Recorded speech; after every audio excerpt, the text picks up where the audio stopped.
Seiring berjalannya waktu, masyarakat di wilayah Serang mulai beradaptasi dengan lingkungan mereka melalui perkembangan teknologi sederhana, seperti pembuatan peralatan bercocok tanam. Bukti arkeologis menunjukkan bahwa mereka mulai mengenal teknik agraris dasar, seperti menanam umbi-umbian dan tanaman padi di dataran rendah yang subur. Peralihan ini menandai perubahan dari kehidupan nomaden menjadi kehidupan yang lebih menetap di kawasan tertentu. Pola pemukiman yang mulai terbentuk menciptakan awal mula komunitas kecil yang kelak berkembang menjadi cikal bakal peradaban yang lebih kompleks di wilayah ini. Pada abad kelima, wilayah Serang berada di bawah pengaruh kerajaan Tarumanegara, salah satu kerajaan tertua di Nusantara yang berpusat di Jawa bagian barat. Tarumanegara dikenal sebagai kerajaan Hindu dengan raja legendarisnya, Purnawarman. Keberadaan kerajaan ini terungkap melalui berbagai prasasti, seperti Prasasti Tugu, Prasasti Ciaruteun, dan prasasti lainnya yang memuat informasi tentang kekuasaan, pembangunan infrastruktur, dan kehidupan masyarakat saat itu. Salah satu prasasti yang paling terkenal, Prasasti Tugu, mengungkap pembangunan saluran irigasi untuk pengairan sawah dan pengendalian banjir, yang menunjukkan bagaimana kerajaan Tarumanegara memanfaatkan sumber daya alam di wilayah kekuasaannya, termasuk kawasan Serang. Pengaruh Tarumanegara di wilayah Serang tidak hanya mencakup aspek politik, tetapi juga budaya dan ekonomi. Wilayah ini menjadi bagian dari jaringan kekuasaan yang menghubungkan daerah-daerah di Jawa bagian barat dengan pusat pemerintahan kerajaan. Sungai-sungai di Serang yang strategis kemungkinan menjadi jalur transportasi penting untuk mendukung aktivitas perdagangan dan distribusi barang. Selain itu, interaksi antara masyarakat lokal dan kekuasaan Tarumanegara membawa pengaruh Hindu ke dalam kehidupan masyarakat, meskipun jejak budaya lokal masih tetap kuat. Periode ini menjadi tonggak penting dalam sejarah awal wilayah Serang, yang kemudian berkembang lebih jauh dalam masa-masa berikutnya. Setelah runtuhnya kerajaan Tarumanegara, wilayah Serang menjadi bagian dari kerajaan Sunda, yang muncul sebagai penerus kekuasaan di Jawa bagian barat. Kerajaan Sunda menguasai wilayah yang luas, termasuk Priangan, Cirebon, hingga daerah pesisir Banten, di mana Serang menjadi salah satu wilayah strategis. Kerajaan ini dikenal sebagai kerajaan agraris dan maritim, dengan tatanan pemerintahan yang terorganisasi dan ekonomi yang berkembang dari hasil pertanian, perdagangan, serta hubungan dagang dengan kerajaan-kerajaan lain di Nusantara dan mancanegara. Letak geografis Serang yang dekat dengan pelabuhan membuat wilayah ini berperan penting dalam mendukung perekonomian kerajaan, terutama sebagai jalur distribusi barang dari pedalaman ke pesisir. Wilayah Serang pada masa kerajaan Sunda juga mengalami perkembangan dalam hal budaya dan sosial. Pengaruh Hindu-Buddha yang sudah ada sejak masa Tarumanegara semakin berkembang, terlihat dari tradisi, sistem kepercayaan, dan seni yang diwariskan pada masyarakat lokal. Selain itu, wilayah ini menjadi bagian dari jaringan perdagangan yang melibatkan pedagang asing, seperti dari India dan Tiongkok, yang membawa pengaruh tambahan ke dalam kehidupan masyarakat. Meskipun kerajaan Sunda berpusat di pedalaman, Pakuan Pajajaran, Serang dan daerah pesisir Banten tetap menjadi bagian penting dari kekuasaan kerajaan, hingga akhirnya pengaruh Sunda memudar akibat tekanan dari Kesultanan Demak dan perkembangan Islam di abad-abad berikutnya.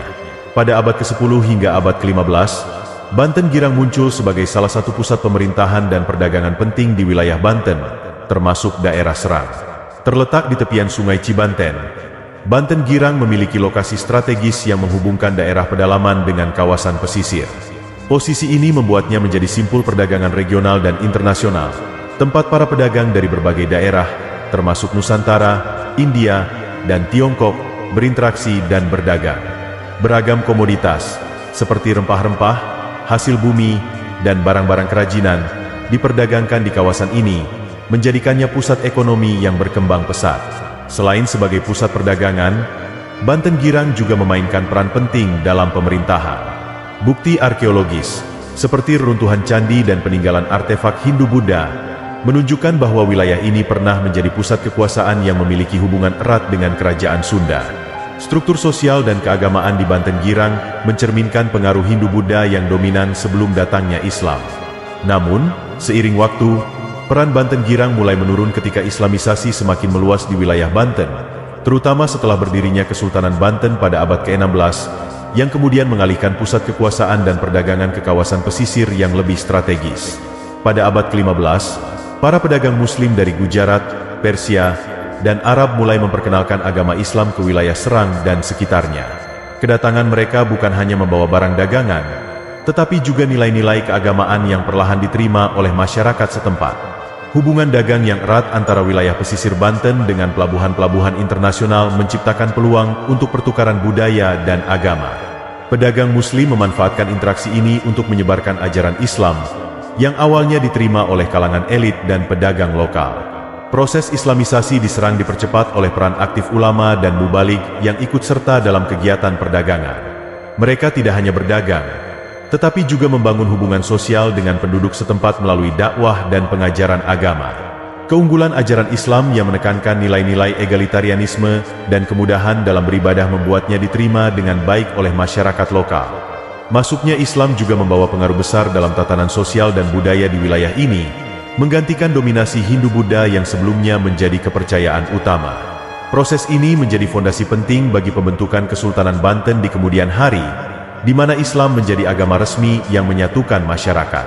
Pada tahun 1527, Sultan Maulana Hasanuddin, putra Sunan Gunung Jati, mendirikan Kesultanan Banten setelah berhasil menaklukkan Banten Girang. Penaklukan ini menandai peralihan kekuasaan dari pengaruh Hindu-Buddha yang sebelumnya mendominasi, menuju kekuatan baru yang berbasis pada Islam. Sultan Maulana Hasanuddin kemudian memindahkan pusat pemerintahan ke kawasan pesisir yang lebih strategis, yaitu wilayah yang kini dikenal sebagai Kota Banten Lama. Langkah ini dilakukan untuk memanfaatkan posisi strategis Banten sebagai jalur utama perdagangan maritim di Selat Sunda, yang menjadi pintu gerbang perdagangan internasional. Kesultanan Banten berkembang pesat sebagai pusat kekuatan politik, ekonomi, dan agama di barat Pulau Jawa. Sultan Maulana Hasanuddin tidak hanya memfokuskan pemerintahan pada pengelolaan perdagangan, tetapi juga menyebarkan Islam ke berbagai wilayah di sekitarnya, termasuk Serang. Banten menjadi pusat dakwah Islam dengan mendirikan masjid, pesantren, dan lembaga pendidikan agama yang menarik ulama dari berbagai penjuru Nusantara dan dunia Islam. Dengan perannya sebagai pusat perdagangan dan agama, Kesultanan Banten menjadi salah satu kekuatan besar yang menghubungkan masyarakat lokal dengan dunia luar, sekaligus memperkuat identitas Islam di wilayah barat Pulau Jawa. Wilayah Serang memiliki peran penting dalam menopang ekonomi Kesultanan Banten, terutama melalui sektor agraris yang menjadi tulang punggung perekonomian. Dengan dataran rendah yang subur dan dialiri oleh banyak sungai, Serang menjadi salah satu daerah utama penghasil padi untuk memenuhi kebutuhan pangan Kesultanan. Selain itu, wilayah ini juga dikenal menghasilkan berbagai komoditas berharga seperti lada, cengkeh, dan rempah-rempah lainnya yang memiliki nilai tinggi dalam perdagangan internasional pada masa itu. Hasil bumi dari wilayah Serang tidak hanya digunakan untuk memenuhi kebutuhan lokal, tetapi juga diekspor melalui pelabuhan di Banten. Perdagangan hasil pertanian ini berkontribusi besar terhadap kejayaan Kesultanan Banten sebagai pusat perdagangan maritim yang menghubungkan Nusantara dengan pedagang dari Asia, Timur Tengah, hingga Eropa. Untuk mendukung produktivitas pertanian, Kesultanan Banten membangun sistem irigasi yang mengalirkan air ke lahan-lahan pertanian di wilayah Serang, menjadikannya salah satu sentra produksi pangan yang vital. Peran ini menempatkan Serang sebagai wilayah strategis yang mendukung stabilitas ekonomi dan politik Kesultanan Banten. Kesultanan Banten menyadari pentingnya infrastruktur untuk mendukung keberlanjutan ekonomi dan perdagangan. Di wilayah Serang, dibangun kanal-kanal dan sistem irigasi yang dirancang untuk mengairi lahan pertanian sekaligus mempermudah transportasi hasil bumi. Infrastruktur ini memainkan peran strategis dalam meningkatkan produksi pertanian, terutama padi dan rempah-rempah, yang menjadi komoditas utama Kesultanan. Dengan adanya sistem irigasi yang efisien, wilayah Serang menjadi salah satu pusat produksi pangan yang mampu mendukung kebutuhan masyarakat lokal dan perdagangan internasional. Kanal-kanal yang dibangun tidak hanya berfungsi sebagai saluran irigasi, tetapi juga sebagai jalur transportasi barang dari pedalaman ke pelabuhan di Banten Lama. Hal ini memungkinkan hasil bumi dari Serang dan sekitarnya dengan mudah diangkut menuju pusat perdagangan untuk kemudian diekspor. Selain itu, pembangunan infrastruktur ini menunjukkan kemajuan teknologi dan perencanaan yang dimiliki oleh Kesultanan Banten pada masa itu. Keberadaan sistem kanal dan irigasi tidak hanya meningkatkan perekonomian, tetapi juga memperkuat posisi Banten sebagai salah satu pusat peradaban dan perdagangan terbesar di barat Pulau Jawa. Infrastruktur ini menjadi bukti nyata bagaimana wilayah Serang menjadi bagian integral dari kejayaan Kesultanan Banten. Pada abad ke-17, VOC atau Perusahaan Hindia Timur Belanda mulai masuk ke wilayah Banten dengan tujuan menguasai perdagangan rempah-rempah yang sangat diminati di pasar Eropa. Banten, sebagai salah satu pusat perdagangan rempah-rempah terbesar di Nusantara, menjadi target utama VOC. Keinginan VOC untuk memonopoli perdagangan memicu konflik dengan Kesultanan Banten, yang saat itu merupakan kekuatan maritim yang otonom dan memiliki hubungan dagang luas dengan berbagai negara, termasuk pedagang dari Asia dan Timur Tengah. Konflik antara VOC dan Kesultanan Banten berlangsung sengit, mencakup pertempuran fisik hingga tekanan ekonomi dan politik. VOC berusaha melemahkan Banten dengan membangun benteng pertahanan di sekitar pelabuhan, memperketat akses dagang, dan memicu ketegangan internal di dalam kerajaan. Di sisi lain, Kesultanan Banten berusaha mempertahankan kedaulatannya dengan melakukan perlawanan melalui pasukan bersenjata dan memanfaatkan aliansi dengan pedagang asing. Konflik ini tidak hanya memengaruhi stabilitas politik Kesultanan Banten, tetapi juga berdampak pada wilayah Serang yang menjadi bagian penting dalam jaringan ekonomi dan militer Kesultanan. Pada akhirnya, pengaruh VOC yang terus berkembang menyebabkan melemahnya Kesultanan Banten, membuka jalan bagi dominasi kolonial Belanda di wilayah tersebut. Wilayah Serang menjadi saksi penting dalam perjuangan Kesultanan Banten melawan dominasi VOC pada abad ke-17 hingga awal abad ke-18. Sebagai salah satu pusat ekonomi dan pertanian Kesultanan, Serang berperan strategis dalam menopang logistik dan pertahanan. Banyak pertempuran antara pasukan Kesultanan dan VOC terjadi di sekitar wilayah ini, mencerminkan upaya keras Kesultanan untuk mempertahankan kedaulatan mereka atas Banten. Para penguasa Banten, termasuk Sultan Ageng Tirtayasa, memimpin perlawanan sengit yang melibatkan rakyat lokal dari berbagai lapisan masyarakat, termasuk di wilayah Serang. Namun, memasuki abad ke-18, pengaruh VOC semakin kuat seiring dengan strategi kolonial yang menargetkan kelemahan internal Kesultanan. Belanda memanfaatkan konflik internal di dalam Kesultanan, seperti perselisihan antara keluarga kerajaan, untuk melemahkan kekuatan Banten dari dalam. Selain itu, tekanan ekonomi melalui pembatasan perdagangan membuat Kesultanan Banten kehilangan sebagian besar pendapatan yang vital. Akibatnya, kekuatan Kesultanan Banten berangsur-angsur menurun, dan wilayah-wilayah strategis seperti Serang mulai berada di bawah kontrol VOC. Pada akhirnya, melemahnya Kesultanan Banten membuka jalan bagi Belanda untuk menguasai wilayah ini secara lebih langsung pada abad berikutnya, mengakhiri kejayaan salah satu kekuatan Islam terbesar di Jawa. Pada tahun 1813, Kesultanan Banten secara resmi dibubarkan oleh pemerintah kolonial Belanda. Langkah ini dilakukan setelah bertahun-tahun konflik dan penurunan kekuatan Kesultanan akibat tekanan politik dan ekonomi dari Belanda. Penghapusan Kesultanan Banten menandai akhir dari kekuasaan lokal yang berlandaskan Islam di wilayah tersebut. Sultan terakhir, Sultan Muhammad Rafiuddin, dipaksa menyerahkan kekuasaannya kepada pemerintah kolonial. Wilayah Kesultanan, termasuk Serang, kemudian diintegrasikan langsung ke dalam sistem administrasi kolonial. Setelah pembubaran Kesultanan, Serang menjadi pusat administrasi penting bagi pemerintahan kolonial di wilayah Banten. Belanda membangun berbagai fasilitas pemerintahan dan infrastruktur untuk mendukung pengelolaan wilayah ini, termasuk kantor-kantor pemerintahan, sistem transportasi, dan penguatan kontrol militer. Meskipun demikian, pembubaran Kesultanan meninggalkan dampak besar pada masyarakat lokal, baik secara politik, sosial, maupun budaya. Kehilangan kedaulatan lokal memunculkan perasaan ketidakpuasan yang kemudian mendorong berbagai perlawanan rakyat di masa berikutnya, termasuk pemberontakan petani di wilayah Banten. Periode ini menjadi titik balik penting dalam sejarah Serang, mengubahnya dari pusat kekuasaan tradisional menjadi bagian dari struktur kolonial yang lebih besar. Pada tahun 1888, wilayah Serang menjadi salah satu pusat terjadinya pemberontakan petani Banten, sebuah gerakan perlawanan masyarakat lokal terhadap sistem kolonial Belanda yang dianggap sangat menindas.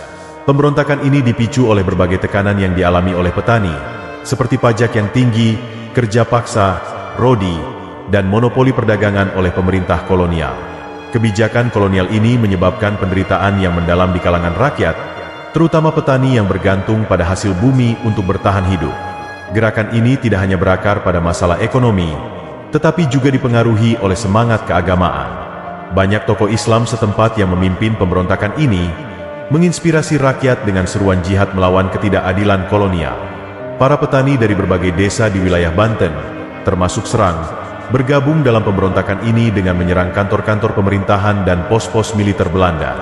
Meskipun pemberontakan ini akhirnya berhasil dipadamkan oleh pemerintah kolonial dengan kekuatan militer yang lebih besar, peristiwa ini menjadi simbol perlawanan rakyat terhadap penjajahan.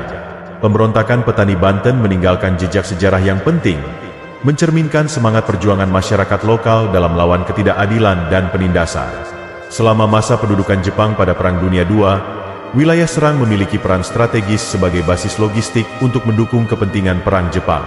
Lokasinya yang dekat dengan jalur perdagangan di Selat Sunda menjadikannya penting bagi transportasi pasukan, perlengkapan militer, dan hasil bumi yang dimanfaatkan Jepang untuk mendukung kebutuhan perang.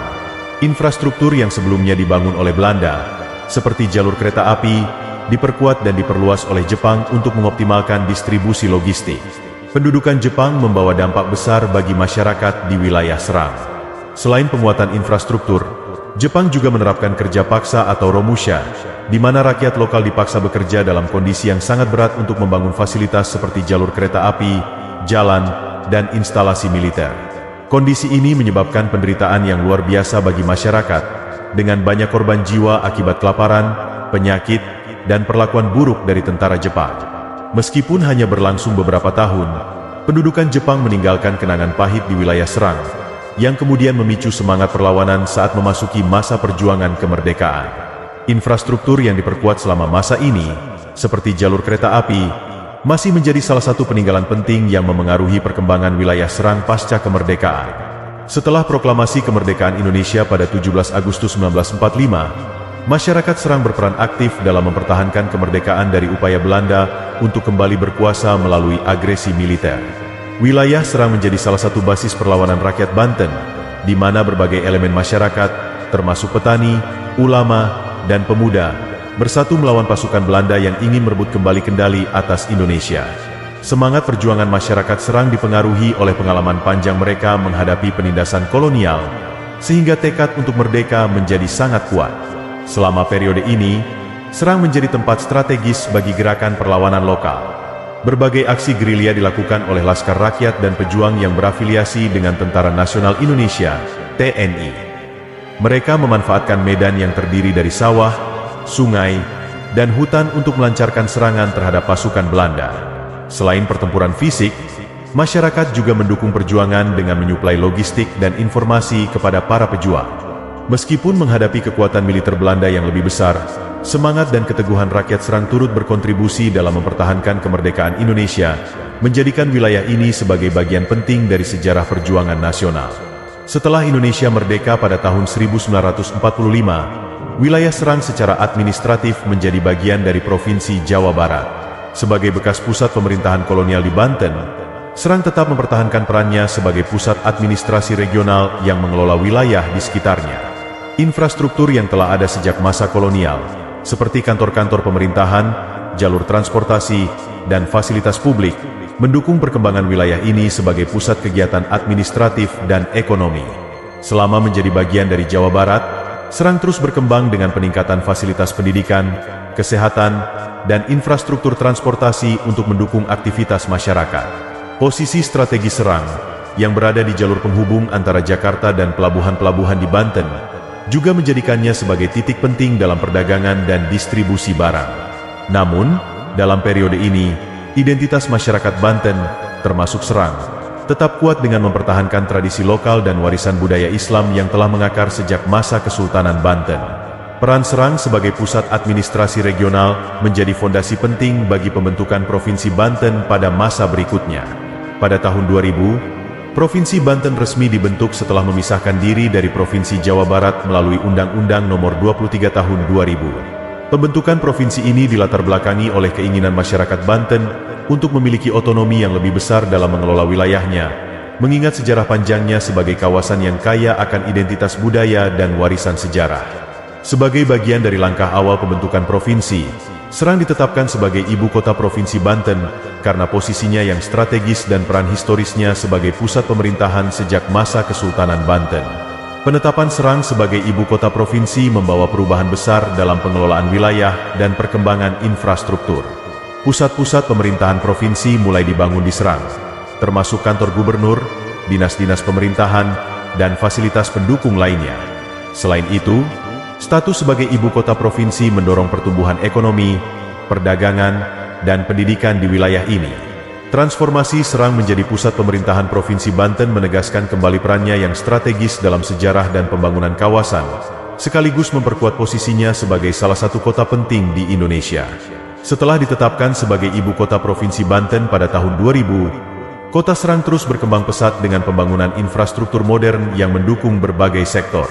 Salah satu fokus utama adalah pengembangan jaringan transportasi, termasuk pembangunan jalan tol seperti Tol Jakarta-Merak, yang menghubungkan Serang dengan kota-kota besar lainnya, mempermudah mobilitas barang dan orang.